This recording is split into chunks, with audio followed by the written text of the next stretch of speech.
তো hello guys, তো আজকে আমি বন্ধুদের সাথে খেলবো ফ্রি ফায়ার। তো দেখি আগেকার মতো খেলতে পারি কি না। চলো দেখা যাক, ভিডিওটা একদম লাস্ট পর্যন্ত দেখবে, স্কিপ করো না।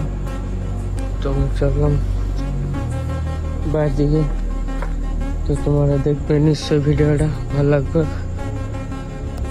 তো আমি গেট খুলে চললাম এখন বাড়ির দিকে।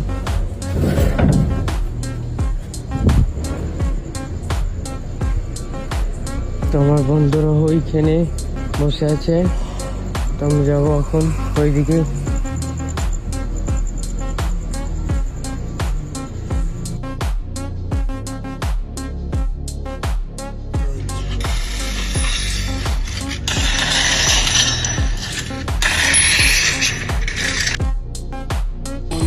আগেকার মতন আর আমি খেলতে পারছি না, কেন অনেক দিন ছেড়ে দিয়েছিলাম ফ্রি ফায়ার খেলা।